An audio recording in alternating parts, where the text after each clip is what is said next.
sweet spot, which is when I'm preparing, and I love to prepare talks. And my ideal setting is a coffee shop. And some people, this is where optimal stimulation is different for different people. Some people cannot work in a coffee shop, too much noise. Other people, extroverts often get into conversations with people. That's part, I don't have that problem. But also at home, the key element for me is openness. I need to have a sense of a lot of space around me and good lighting. Those are key elements for me, and I need to be able to focus myself so not interruptions. And then preparation is key for me, like being with you today. I need to know that I can go back to that private space and consult it because I've thought about what I'm going to talk with you today. This is not ad-lib, believe me. Okay, and we have a mic here. I would be interested in hearing, and no pressure, those of you introverts that just prefer to sit back and listen, but I know some of you do another misconceptions. My class is often, it's the introverts that contribute as much as the extroverts. So if you have a discovery you made from doing this little exercise about either what overstimulates you, we have one here, or what where your sweet spot is, please share. I do home visits. I'm a service provider. Okay. And so I realized that my time alone in my car, in that small space, with no one talking at me, and I'm not in a hurry to get to the next thing. That's my sweet spot. Nice. I didn't realize that. And you probably get so much good thinking done there. I do, yes. Yeah. That's when I make my plans. Yes. Your clients all benefit from that. And that's where I think we're selfish sometimes when we indulge in our sweet spot. No, as I said, we do our best work when we allow that. Who else do we have here? We have one. Wait. Just raise your hand, please. How about it? Oh. Yes, we have one here. I don't think Keep me busy. And then make sure to have somebody way over here. This is convener exercise. No, I work in acute care, so I'm definitely an extrovert. I live for chaos. Oh, interesting. I have to be constantly moving, and it takes me probably 20 minutes at night just to be able to go. So yeah, I definitely have to be around a lot of people, and That's your sweet spot. Actually, like doing laundry, moving dishes, that's actually my Yes. sweet spot, but around a lot of people. Thank you, because it's good to hear that perspective too. There was a study done, a classic study that looked at test performance for introverts and extroverts. And introverts performed their best at the test when the conditions were very, very quiet. They looked at the volume level. I see a head nodding. Extroverts performed at their best when there was more noise in the room. So that is so important. Thank you for sharing that. Great. We'll have some other chances for sharing here, but let's look at what I work in threes. It comes from my dad, who was a preacher. He always did 3 points in his sermon. I like that method, so we're going to work in threes, actually 3 sets of threes. I want to talk about, there we go, what we learned from about the introvert brain. Now, here's the challenge. We absorb everything. We often, in fact, Isaac found that the less obvious stimuli is often what gets picked up by introverts. Extroverts tune in to what's right there. They're ready to go and interact with what's there, but introverts are pulling in more. This can be, we'll talk about the advantages of this, but of course, and then we get to work on it internally. We fully cook ideas. Now, I'm not saying that extroverts are half-baked, okay? But extroverts, again, they bake their ideas through interaction. We like to bake them inside. And so we expand problems as we think them through, like in the car or wherever we might be doing that. And then we're easily overstimulated. this guy's really overstimulated. Okay, so the advantages, I'm going back over the 1, 2, 3s. We're sensitive and receptive. Elizabeth Aaron, some of you may be familiar with her research. She did research on highly sensitive people, HSPs. There's a very big overlap between those and introverts. About 75% of HSPs are introverts. We tend to be sensitive, absorbent, spongy. We pull things in. Now it's interesting, and you may be one of those extroverts, there are about 25% of extroverts who are also highly sensitive people. And so they also can relate sometimes to feeling overstimulated. I see a nod here, yeah. Okay. But this is a huge advantage when you think about it. We sit and we listen and we really want to get it. We're patient. Sometimes the problem is if we respond too quickly, we miss the point. When I work with psychotherapy trainees, I tell them, you know, the client's not going to really start saying anything until 20 minutes into the session. You launch on that first thing they say, and you're working on the surface. They need to warm up. You need to give them time to warm up. So there's that patience we have, that interest in getting the whole picture, that curiosity, the willingness to wait. Those are all very important attributes, and some ways that it's easier for an introvert. Extroverts are great, can be great listeners too, but sometimes it requires more self-discipline. Okay, so this is the cooking part. So we tend to expand problems as we think about them. We think about what was not said.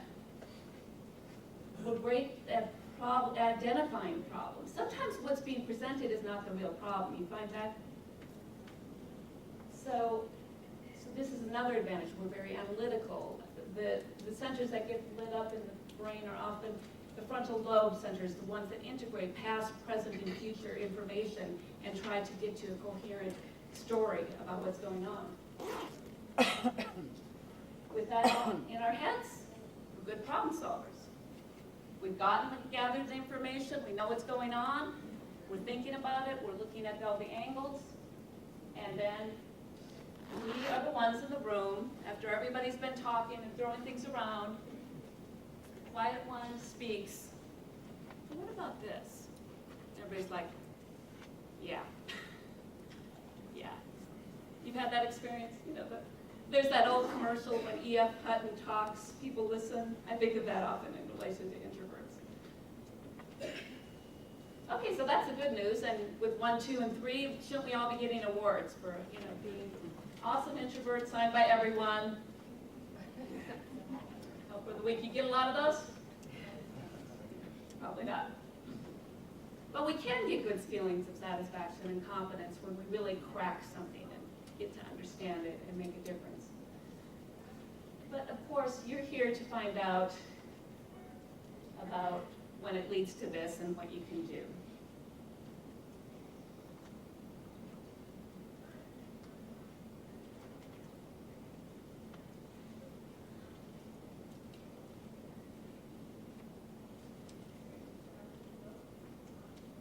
This is the fun part. Okay. Back to our 1, 2, 3s. First challenge, we're sensitive and receptive. This is interesting. We absorb, we think about it. One recent study found out that introverts are often the grammar police when they read a manuscript. I see some head shaking. Yes, right? We just zero in. There's a typo and it drives us nuts, right? We can't keep reading because these little things pop up and drive us nuts. But we're sensitive and receptive, so the problem is sometimes we don't have good filters on deciding what's really important to attend to. If you're reading a report on a client, you need to get to the information you need to get to. It doesn't matter if there's a typo there. You don't need to correct the world. That's somebody else's problem. So the solution here is to take in less. Yes? So it sounds to me like you're saying introvert / obsessive compulsive. But I can picture a different introvert, not me, meditating, calm, grounded. Well, that's what we're trying to, thank you. Yes, although it's interesting because the study didn't look at that factor, just looked at introverts versus extroverts. But you're right, certainly some people can care less or they wouldn't hone in on that. I think that Isaac's study did show that introverts' threshold for arousal is lower for low stimuli information.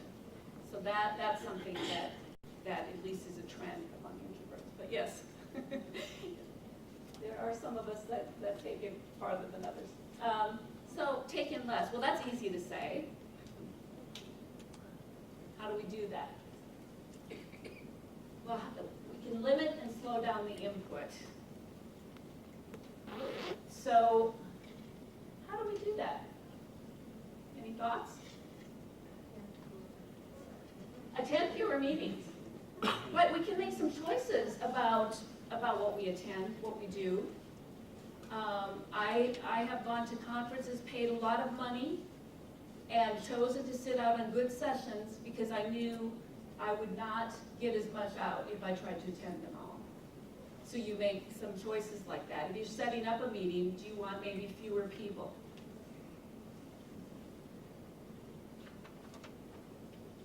So there's ways that you can look at how to take in less, your environment. And some of you may have noted this is an important element of your sweet spot. How's the lighting?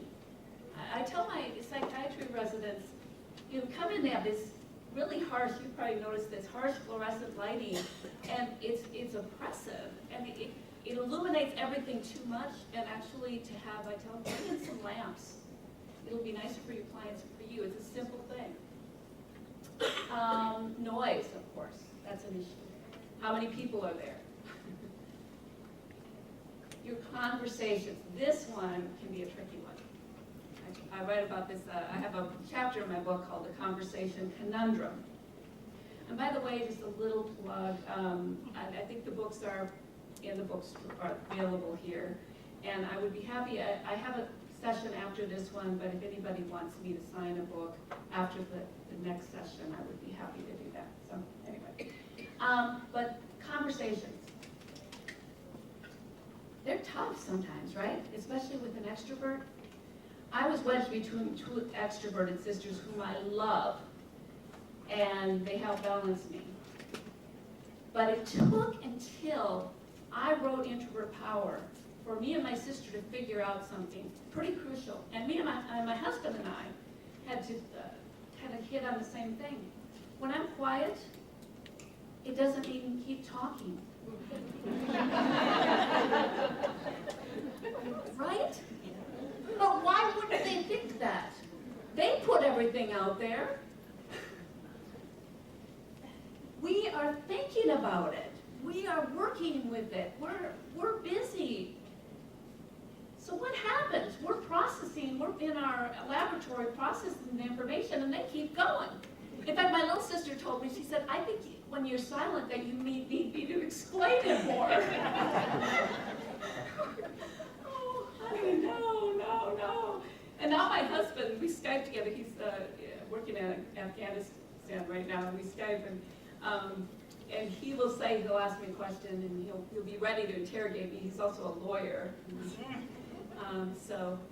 But he'll say, oh, you're thinking about it, aren't you? Bingo.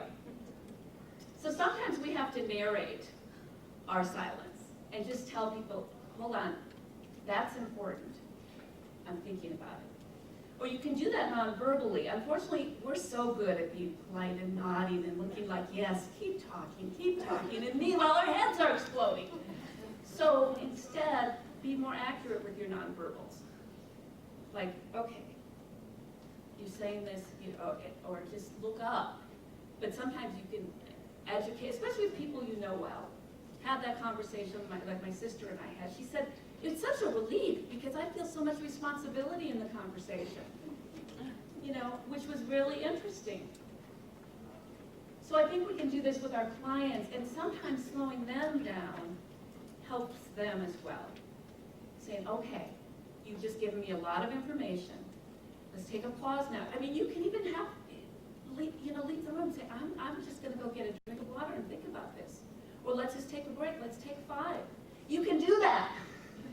You can do that. You can set things up so that you're working in your sweet spot. You can do that. Okay, so conversations are a big one. And then your attention. Okay, so where you put your attention. That can be a tricky one, where our attention, it's all interesting to us. We're spongy. So, who knows what this is? SEP. Any fans of Hitchhiker's Guide to the Galaxy? Okay. Oh, no, I'm a fan. I can't. Okay, you just can't remember. It's kind of an obscure reference. SEP stands for somebody else's problem. And we are so good at hoarding problems. We'll take anybody's problems laying around over there. Sure, I'll take that in too. So I think it's very helpful to be more deliberate in identifying what's your problem and what's not your problem. And one thing that's often not your problem is what your clients do. You can do your part. You can give what you give. But it's up to them to do what they need to do. And so erecting that field, okay, that's somebody else's problem. I had this happen recently where I had somebody I had to set a boundary with. And I like this person, you know, I'm not big on confrontation, and I felt like it might have hurt his feelings. And it's like, but I just was clear he did something inappropriate. If he feels bad about it, that's his problem. It really is. So I think that is, in fact, that might be a good thing if he felt bad about it, you know? So I think correcting that field. So here's the reference to SEP. So a spaceship lands on Earth, nobody notices it. Why? Because there was an SEP field that helped everybody just think, oh, it's somebody else's problem. It's interesting because that can kind of perhaps explain the bystander effect, which is not a good use of the SEP field, but where, you know, we can easily pass by things because we think somebody else is taking care of it.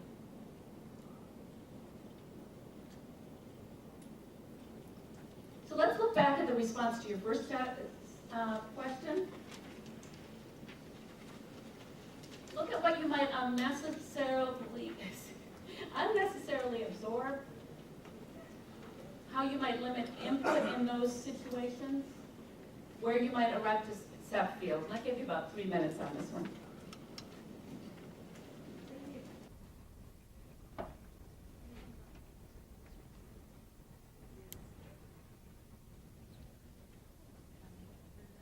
All right, when I start to hear whispering, I think that means you're probably ready.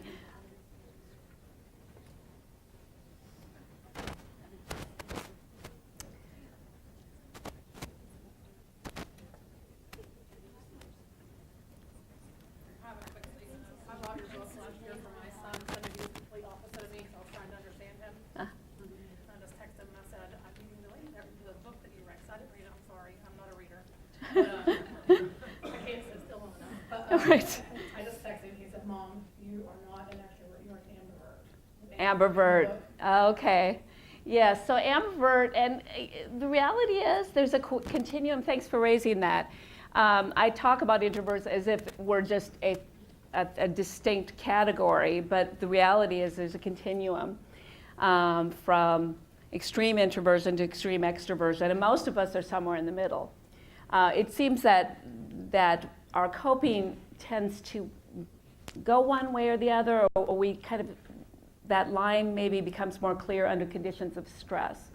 But yes, ambivert would be somebody who's very much in the middle and kind of flip-flops between those two ways of coping, either to go inward or to go outward. Yeah, thanks. Yeah, that's great. Well, I'm glad to know he's educating people. Okay, so for myself, when I did this exercise in terms of like what is the one thing, I can do more. And it's interesting, for me, it's just to get outside. And I get so in my head, I forget that there's an outside. I really do. I forget there's an outside. And so just to go out and breathe and go for a walk, and I love, that's partly why I like, like open air cafes, because I have that access to outside. And let me hear from you. What are ways that you came up with, if you want to share? We are about at our end time, so yeah. I would quietly enjoy a cup of tea, focusing on how nice the tea makes me feel. Oh, yes. To actually, you know what, and I can be the worst at having tea while I'm doing 25 things rather than just, there's something so soothing about focusing on the experience of drinking tea. Or the Japanese are so good at that, they make a ritual out of it. But that, yes, that's where anything can be mindfulness, focusing on the steam and how it feels for that tea to go into you. Thank you, yes. For me too, it's so hard sometimes just to allow leisure, just the do nothing time. There's an exercise I did, you may have heard of it, where Stephen Covey talked about the rocks you put in a jar. If your time is the jar, and we put these little things in, the Facebook feeds, the little things all through the day, and then we have these priorities, the important things, the things that give us meaning. Big rocks, we try to fit them in, can't do it. So what if we put them in first? Sometimes that means actually scheduling, putting on our calendar, because somehow that gives us legitimacy.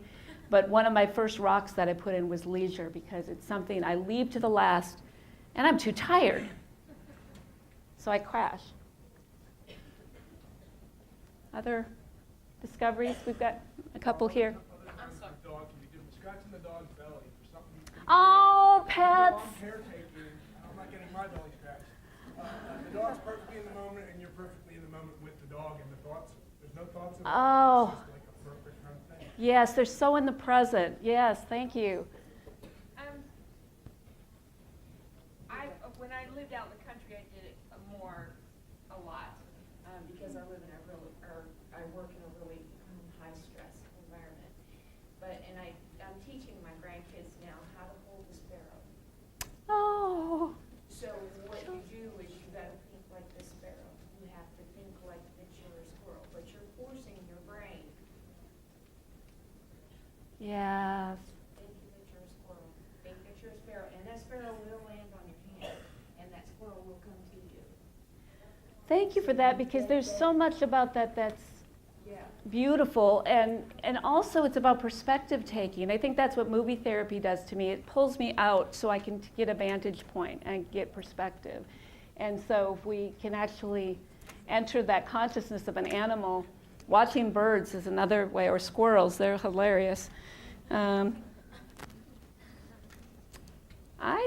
Seeing that we just have a couple minutes, I want to leave, if there's any last minute questions. I also know I think you have evaluations to fill out. No, we don't. You don't?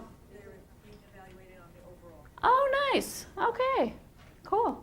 Make sure I get all the sign-in sheets done. Okay. And it probably wouldn't hurt for me to give you a little bit of a break at the end too, right? Given that's what I'm talking about.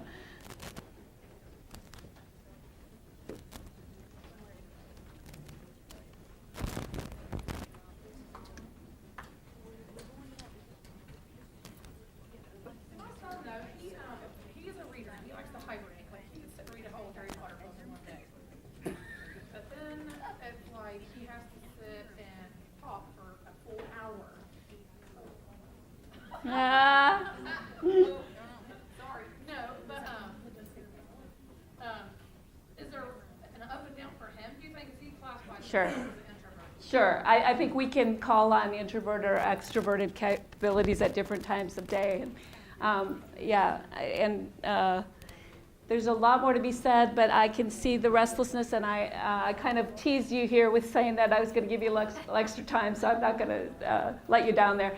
All I want to say is that my wish for you is that you move from this to this, and that there, see all that nice white space.